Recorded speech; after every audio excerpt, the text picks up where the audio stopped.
আসসালামু আলাইকুম dear learners, welcome back to পড়াশোনা। আজকে আমরা যে টপিকটি নিয়ে আলোচনা করতে যাচ্ছি সেটি হচ্ছে টেন্স। আমরা গত ক্লাসে কিন্তু টেন্স সম্পর্কে বিস্তারিত জেনে ফেলেছি। টেন্স কত প্রকার, কি কি এবং টেন্স মানে কি বোঝায় সেটাও আমরা অনেকটা আইডিয়া নিয়েছি। আজকে আমরা টেন্সের যে প্রকারভেদ রয়েছে আমরা জানি কিন্তু প্রত্যেকটা টেন্সকে কিন্তু আবার চার ভাগে ভাগ করা হয়ে থাকে। কারণ হচ্ছে গিয়ে প্রধানত টেন্স হচ্ছে তিন প্রকার: প্রেজেন্ট, পাস্ট, ফিউচার। আবার এই যে তিনটা টেন্সকে কিন্তু আবার চার ভাগে মোট 12 প্রকারে ভাগ করা হয়। যেমন present indefinite tense, present continuous tense, present perfect tense, present perfect continuous tense. এই যে চারটা প্রকারভেদ রয়েছে, এই চারটা প্রকারভেদ কিন্তু আবার পাস্টেও নিয়ে যাওয়া হয়, আবার ফিউচারেও সেম একইভাবে এগুলার নাম রয়েছে। জাস্ট প্রথমে কিন্তু প্রেজেন্ট, পাস্ট, এই ফিউচার এগুলা নিয়ে আসতে হয়। তাহলে আমরা চলো প্রথমে যে প্রকারভেদটি প্রেজেন্ট ইনডিফিনাইট টেন্স সেটা নিয়ে আমরা আজকে ক্লাসে আলোচনা করে ফেলি। দেরি না করে চলো আমরা ক্লাসটি শুরু করে ফেলি। আজকে আমি এখানে লিখে রেখেছি, দেখুন যে পি মানে হচ্ছে প্রেজেন্ট, আই মানে হচ্ছে ইনডিফিনাইট, তারপর হচ্ছে টি মানে টেন্স। আমরা কিন্তু প্রেজেন্ট ইনডিফিনাইট টেন্সকে কিন্তু আবার কি বলতে পারি? Simple present tense. তার মানে কি? প্রেজেন্ট ইনডিফিনাইট টেন্স মানে হচ্ছে যে বর্তমানে যে কাজগুলো সম্পন্ন হয়, মানে আপনি যে বর্তমানে যে কাজগুলো হয়ে থাকে, তারপর হচ্ছে গিয়ে এই যে চিরন্তন যে সত্য যে ঘটনাগুলো রয়েছে সেগুলোও কিন্তু প্রেজেন্ট ইনডিফিনাইট টেন্সের মাধ্যমে ইংরেজিতে ট্রান্সলেট করতে হয়। তারপর হচ্ছে কি অভ্যাসগত যে কর্মগুলো, আপনার যে অভ্যাসে পরিণত হয়ে গেছে যে কাজগুলো, অ্যাক্টিভিটিসগুলো যেগুলো আপনাকে প্রতিদিনই করতে হয়, এইগুলো আপনি জাস্ট এই যে প্রেজেন্ট ইনডিফিনাইট টেন্সের স্ট্রাকচার অনুযায়ী ট্রান্সলেট করবেন ইংরেজিতে। আমরা আজকে শিখে ফেলবো কিভাবে আমরা প্রেজেন্টের বা প্রেজেন্ট ইনডিফিনাইট টেন্সের যে বাক্যগুলো রয়েছে, যে অভ্যাসগত কর্মগুলো রয়েছে, চিরন্তন সত্য যে কাজগুলো রয়েছে বা ঘটনাগুলো, সেগুলা আমরা কিভাবে ইংরেজিতে ট্রান্সলেট করতে পারি, মুখে মুখেও খুব ফ্লুয়েন্টলি বলতে পারি, সেটাও আমরা আজকের ক্লাসে খুব ভালোভাবে শিখে ফেলবো। এখানে আমি লিখে রেখেছি যে structure present indefinite tense or simple present tense. Structure হচ্ছে গিয়ে subject plus V1 plus object. তার মানে কি? সাবজেক্ট মানে কর্তা আপনাকে প্রথমে দিতে হবে, তারপর হচ্ছে গিয়ে V1, তার মানে কি? মূল ভার্ব। ওকে, বেস ফর্ম। আমরা যে ভার্ব শিখেছি তিন প্রকার বা তিনটা ফর্ম যে রয়েছে ভার্বের, প্রেজেন্ট, পাস্ট, পাস্ট পার্টিসিপল, এগুলোকে আমরা কিন্তু প্রেজেন্টকে V1 বলে থাকি, আর পাস্টকে V2 এবং পাস্ট পার্টিসিপলকে V3 হিসেবে আমরা সংক্ষিপ্তভাবে এইভাবে আমরা আইডেন্টিফাই করে থাকি। তাহলে আমরা কি বুঝলাম? V1 মানে হচ্ছে গিয়ে মূল ভার্ব অথবা রুট ওয়ার্ড। তারপর হচ্ছে গিয়ে আপনাকে ওই যে V1, আমি উপরে এটা তীর চিহ্ন দিয়েছি, দেখেন একটু লক্ষ্য করেন যে S or ES। ওকে, তার মানে কি? এটা মানে হচ্ছে গিয়ে আপনি V1 এর সাথে S or ES বা S বা ES কখন যুক্ত করবেন। আপনার দিকে কিন্তু আমি গত যে ক্লাসগুলো নিয়েছিলাম ওই ক্লাসগুলোতে কিন্তু পার্সন নিয়ে আলোচনা করেছি, নাম্বার নিয়েও আমি বিস্তারিত আলোচনা করে ফেলেছি ইতিমধ্যে। যারা অলরেডি ক্লাসগুলো দেখেন নাই তাদেরকে আমি রিকোয়েস্ট করতেছি আপনারা আমার ইউটিউব চ্যানেল থেকে দেখে থাকলে আপনার প্লেলিস্টে চলে গিয়ে আমাদের যে আগের যে পার্সন এবং নাম্বারের যে ক্লাসগুলো রয়েছে, ভিডিওগুলো, এগুলো দেখবেন। তাহলে আপনারা বিস্তারিত খুব ক্লিয়ারলি বুঝতে পারবেন আজকের ক্লাসটা। তাহলে চলো আমরা বুঝে ফেলি এখানে। তার মানে কি? V1। ওকে, যখন মূল ভার্ব, যখন আপনি এই টেন্সে আসবেন, যেমন present indefinite or simple present tense নিয়ে আপনি আলোচনা করবেন বা আপনি যখন কথা বলবেন, তখন কিন্তু আপনাকে জাস্ট এই জিনিসটা মাথায় রাখতে হবে যে আপনার প্রেজেন্ট ইনডিফিনাইট টেন্সে যতগুলো বাক্য রয়েছে ওইগুলা যখন আপনার সাবজেক্ট কি, যখন আপনার কর্তা বা সাবজেক্ট যখন থার্ড পারসন সিঙ্গুলার নাম্বারে হবে, মানে যখন সাবজেক্ট থার্ড পারসন হবে 3 নাম্বার ব্যক্তি, তখন কি করবেন আপনি? যখন ওইটা আবার কিন্তু সিঙ্গুলার নাম্বারে হতে হবে, প্লুরাল নাম্বার হলে কিন্তু হবে না। যখন আপনার প্রেজেন্ট ইনডিফিনাইট টেন্সের বাক্যগুলো যখন আপনি ইংরেজিতে ট্রান্সলেট করবেন, তখন যদি মানে এই সাবজেক্টটা যদি থার্ড পারসন সিঙ্গুলার নাম্বারে হয়, তাহলে আপনি V1 এর সাথে S বাই S যোগ করবেন। ঠিক আছে, জাস্ট এই কন্ডিশনটা মাথায় রাখলে আপনি কিন্তু প্রেজেন্ট ইনডিফিনাইট টেন্সের যতগুলো বাক্য বা যতগুলো ট্রান্সলেশন রয়েছে সবগুলো আপনি খুব ক্লিয়ারলি মুখে বলতে পারবেন এবং লিখতেও পারবেন। Is it clear? ওয়েল, তাহলে আমরা কি বুঝতে পারলাম? আমরা বুঝতে পারলাম যে যদি সাবজেক্ট থার্ড পারসন সিঙ্গুলার নাম্বারে হয় তাহলে V1 বা মূল ভার্বের সাথে S বাই S যোগ করতে হয়। ওকে, তারপরে কি এখানে বলেছে আমাদের স্ট্রাকচার অবজেক্ট দিতে হবে। তো অবজেক্ট মানে কি? কর্ম।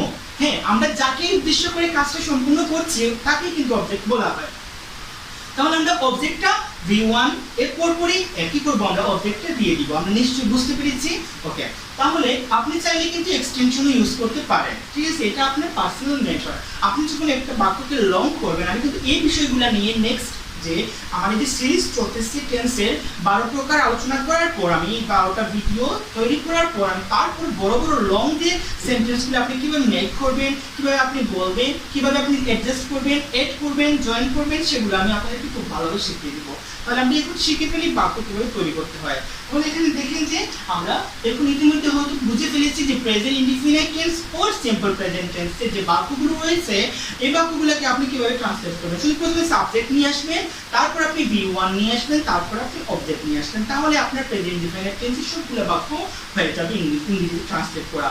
তারপর একটা জিনিস মাথায় রাখতে হবে যে সেটা হচ্ছে গিয়ে সাবজেক্ট যদি থার্ড পারসন সিঙ্গুলার নাম্বারে হয় তাহলে শুধুমাত্র প্রেজেন্ট ইনডিফিনিট টেন্সেই আপনি মূল ভার্বের সাথে এস বাই এস যুক্ত করবেন। চলো আমরা এক্সাম্পলের মাধ্যমে বিষয়টা খুব বিস্তারিত জেনে ফেলি।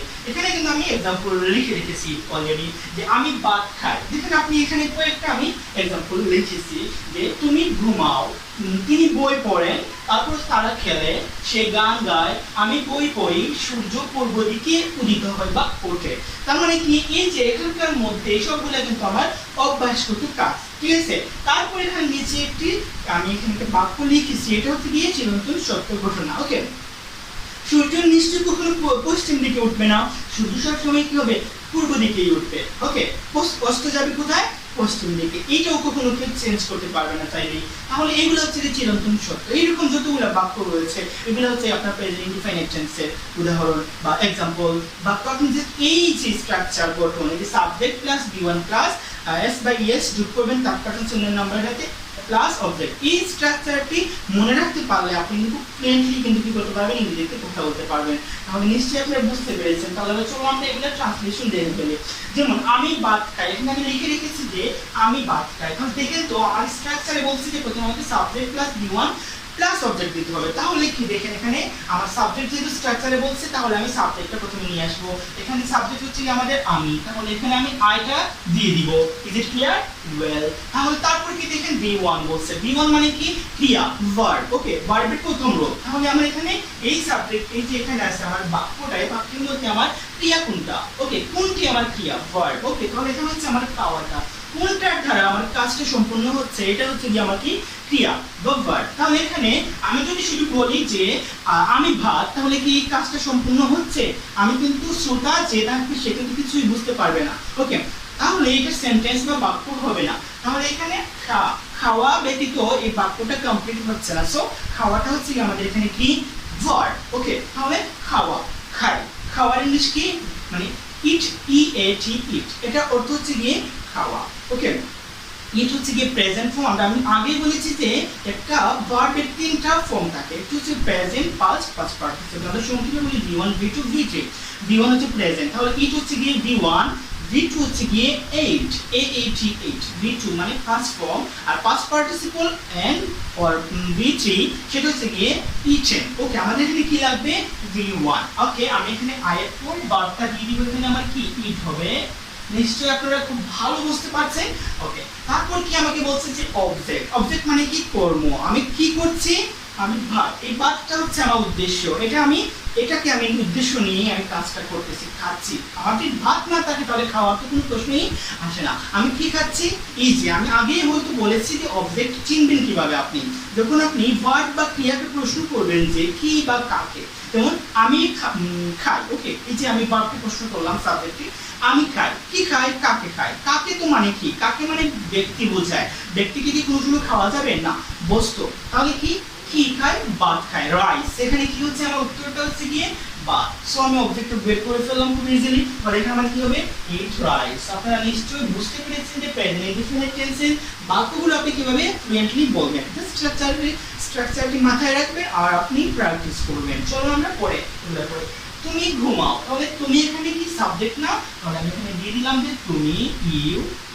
আর ঘুমানোর ইংলিশ কি স্লিপ, স্লিপ, স্লিপড, স্লিপ। ওকে, তার মানে কি স্লিপ হচ্ছে V1, slip, slipped V2, V3 দুটোই সেম। আর আমাদের লাগবে কি স্লিপ মানে V1 লাগবে, এখানে বলছে যে V1 দিতে হবে। তাহলে কি তুমি ঘুমাও, ইউ স্লিপ। আপনারা নিশ্চয়ই বুঝতে পেরেছেন যে এগুলো আপনারা কিভাবে একটু জাস্ট প্র্যাকটিস করবেন এবং এইরকম টাইপের ভিন্ন ধরনের বাক্য আপনারা তৈরি করবেন, ঠিক আছে? ওকে, তারপর তিনি বই পড়েন। ওকে, এখানে কিন্তু একটা জিনিস মাথায় রাখবেন যে আগে আমরা যে সাবজেক্টগুলো পড়েছিলাম যে আমি তুমি, এগুলো ফার্স্ট পারসন এবং সেকেন্ড পারসন ছিল, বাট এটা কিন্তু থার্ড পারসন। বাট এটা একটু চিন্তা করেন তো, এটা কি থার্ড পারসনের সিঙ্গুলার না প্লুরাল নাম্বার? এটা কিন্তু হচ্ছে আমাদের সিঙ্গুলার নাম্বার। তার মানে কি এখানে হবে কি আমাদের তিনি হি দিয়ে দিব আমরা এখানে।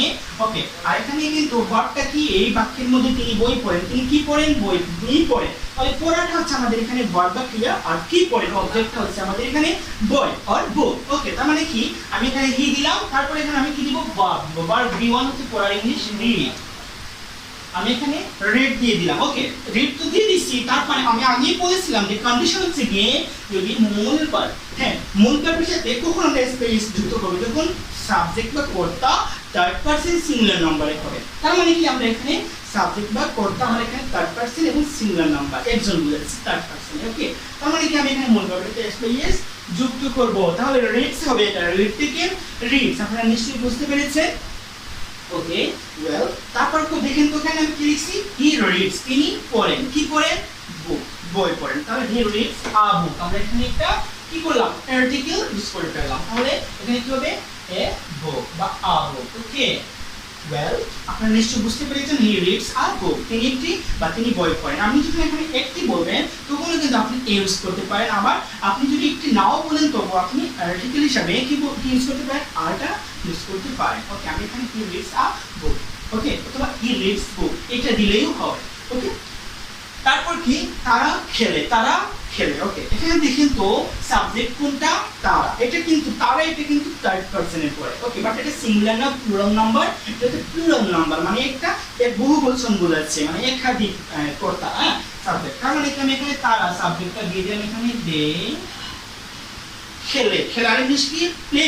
বাজানো, খেলার ইংলিশ কি? প্লে। প্লে, তারপর এখন দেখো আমাদের কি বলছে? V1 play, played, played. তার মানে কি V1 প্লে, V2 হচ্ছে প্লেড, প্লে। তার মানে কি আমি এখানে প্লে দিব। এখন দেখো তো একটু একটা জিনিস চিন্তা করো যে এখানে আমি মুদ্রার সাথে এস বাই এস কি যুক্ত করব। এখানে বলছে সাবজেক্ট যদি থার্ড পারসন সিঙ্গুলার নাম্বারে হয় তবে আপনাকে মুদ্রার সাথে এস বাই এস যুক্ত করতে হবে। তাহলে এখানে আমি থার্ড পারসন লিখেছি, বাট ওটা সিঙ্গুলার নাম্বার হিসাবে সিঙ্গুলার নয়, দেখি প্লুরাল নাম্বার। সো আমার এখানে এস বাই এস যোগ করার কোনো প্রশ্নই উঠে না, আমি এখানে এস বাই এস যোগ করব না, আমার আনসারটা হয়ে গেছে। তারপর কি দেখেন, এটা নিশ্চয়ই আপনারা নিশ্চয়ই পারবেন। আচ্ছা, এই এটা আমি একটু ছোট করে লিখি, এটা বড় হয়ে গেছে, এটা আমি ছোট করে লিখি। এখানে দেন দে প্লে, ওকে, দেবটা তারা খেলে। তারপর দেখেন একটু যে এখানে আমি কি বাক্য লিখেছি? সে গান গায়। তাহলে এটাও কিন্তু থার্ড পারসন সিঙ্গুলার নাম্বার। তাহলে হবে কি আমি এখানে সে দিয়ে দিই, আমি হচ্ছে এখানে স্ত্রীলিঙ্গ বোঝাচ্ছি, ফেমিনিন জেন্ডার, সো আমি এখানে সে দিয়ে দিলাম। ওকে, সে বা সে গান গায়। ওকে, আপনি যা ইচ্ছা তাই দিয়ে দিলেই এটা হবে অ্যান্সার। সে গান গাওয়া, গাওয়ার ইংলিশ কি? সিং। কি হবে? সিং। তাহলে she sing, সিং দিলাম। তাহলে কি আমার এখানে third person singular number subject, so আমাকে মূল ভার্বের সাথে এস করতে হবে। তাহলে এখানে কি হবে? আমার সিংস হবে। তাহলে কি গায়? সে গায়। কি গায়? গান গায়। she sings a song, a song। ওকে, এখানে আমি আর্টিকেল হিসাবে, এখানে কিন্তু আমি আর্টিকেল হিসাবে কি দিছি? আ দিছি। আমি কিন্তু এখানে সংখ্যা বোঝাচ্ছি না, যেটা অ্যাডজেক্টিভ হয়ে যাবে। ওকে, এখানে জাস্ট আর্টিকেল ইউজ করছি। ওকে, তারপর কি দেখেন এখানে আমি বই পড়ি। ওকে, এটা কিন্তু ফার্স্ট পারসন, আমরা এটা অবশ্যই পারবো। তো দিলে আমি বই পড়ি, পড়ার ইংলিশকে রিড, এখানে কিন্তু এস বাই এস যুক্ত হবে। আর যেহেতু এটা হচ্ছে কি first person, I read a book. আপনারা নিশ্চয়ই খুব ভালো বুঝতে পারতেছেন যে প্রেজেন্ট ইনডিফিনিট টেন্সের বাক্যগুলোকে আপনি কিভাবে ট্রান্সলেট করবেন। ওকে, তারপর দেখেন যে শুদ্ধ পদ্ধতি কি উঠে। ওকে, এটা কিন্তু চিরন্তন সত্য, একদম ভিন্ন একটা বাক্য। দেখেন এটা কিন্তু সূর্য, আমাদের এখানে সাবজেক্ট কি? সূর্য না? সূর্যের ইংলিশ কি? The sun. আমি এখানে দিয়ে দিই দ্য সান সাবজেক্ট। আমার এখানে তো আমাদের স্ট্রাকচার মুখস্থ হয়ে গেছে না, যে present indefinite tense or simple present টেন্সের স্ট্রাকচার হচ্ছে কি সাবজেক্ট প্লাস V1, সাথে আমরা এস যুক্ত করব যদি থার্ড পারসন সিঙ্গুলার নাম্বার বা subject plus object plus extension. Okay, তাহলে আমরা এখানে কি করব? আমার সাবজেক্ট প্রয়োজন, তাহলে আমি সাবজেক্ট আনলাম দ্য সান, দ্য সান। ওকে, সূর্য কি হয়? উঠে। কি হয়? উঠার ইংলিশ কি? রাইজ। কি হবে এটা? রাইজ, আমি এখানে রাইজ দিয়ে দিলাম, আর এস রাইজ ওটা। আচ্ছা, এখন দেখো থার্ড পারসন সিঙ্গেল নাম্বার না, আমার সাবজেক্টে সূর্য কিন্তু একটাই হয়, এটা কিন্তু চিরন্তন সত্য। কখনো কি সূর্য দুইটা হয়? কখনো না, নেভার। তাহলে কি দ্য সান রাইজেস হবে, কি হবে? এস যুক্ত হবে এখানে, রাইজেস। ওকে, ওয়েল, তাহলে কি দ্য সান রাইজেস। আচ্ছা, এখন কি দ্য সান রাইজেস কি হয়? এটা কোন দিকে? পূর্ব দিকে বলছে, in the east, in the east.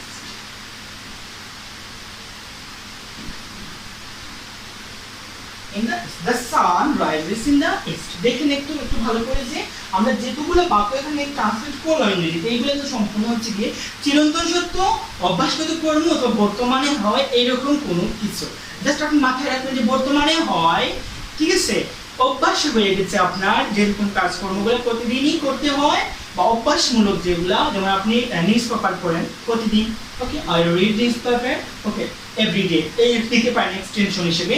এইগুলা আপনি জাস্ট এইরকম বাক্যগুলোকে যদি আপনি ট্রান্সলেট করে ইংরেজিতে বা মুখে বলতে চান, তো জাস্ট এই স্ট্রাকচারটি মাথায় রাখবেন আর প্র্যাকটিস করবেন মোর এন্ড মোর। কারণ উইদাউট প্র্যাকটিস মানে কোনো কিছুই কিন্তু ইজি হয় না। জাস্ট প্র্যাকটিস করবেন, আপনি খুব ভালো ইংলিশে ফ্লুয়েন্টলি কথা বলতে পারবেন। হোপফুলি আপনাদের এই ক্লাসটি খুব ভালো লেগেছে। নেক্সট ক্লাসের জন্য অ্যাডভান্স ওয়েলকাম। আর এই ক্লাসটি কিন্তু আপনারা অবশ্যই শেয়ার করবেন যদি ভালো লাগে, উপকারী যদি মনে হয় শেয়ার করবেন, লাইক করবেন এবং কমেন্ট করে আপনাদের মহামূল্যবান আপনি মতামত জানাতে কখনো বলবেন না। আর অবশ্যই চ্যানেলটি সাবস্ক্রাইব করবেন, যারা সাবস্ক্রাইব ইতিমধ্যে করে ফেলেছেন তাদেরকে অনেক অনেক থ্যাঙ্কস। ওকে, তাহলে আজকের জন্য এতটুকু। নেক্সট ক্লাসের জন্য অবশ্যই সাথে থাকবেন। আসসালামু আলাইকুম, ধন্যবাদ সবাইকে।